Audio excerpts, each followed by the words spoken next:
आपने बहुत से क्रिएटर देखे होंगे जो अपने वीडियोस में मोशन बैकग्राउंड यूज़ करते हैं जो कि उनके वीडियो को 10x बेटर बना देते हैं। फॉर एग्जांपल एल्गोरो and decoding YT also using this background in their videos. अगर आप भी चाहते हो इस तरह के मोशन बैकग्राउंड यूज़ करना पर आपको नहीं पता ये बैकग्राउंड्स कहाँ मिलेंगे तो आप एकदम सही वीडियो पे आए हो।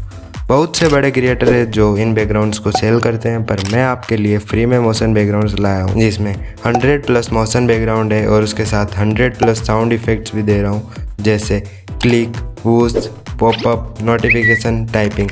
ऐसे 10 कैटेगरीज के साउंड इफेक्ट्स आपको मिल जाएंगे। यूट्यूब पॉलिसीज़ की वजह से डायरेक्ट लिंक नहीं दे सकते।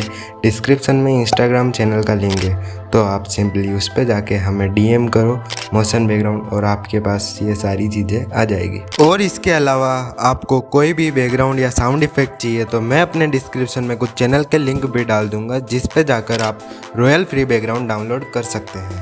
और अगर आपको YouTube रिलेटेड कोई भी दिक्कत हो तो आप कमेंट करो, मैं उस पर फुल डिटेल वीडियो बना दूंगा। और अगर आप एक नया YouTube चैनल ओपन कर रहे हो तो इस वीडियो को ज़रूर देखना क्योंकि इसमें मैंने 4 स्टेप बताए हैं जिसकी वजह से आप एक नया चैनल आसानी से ग्रो कर सकते हैं।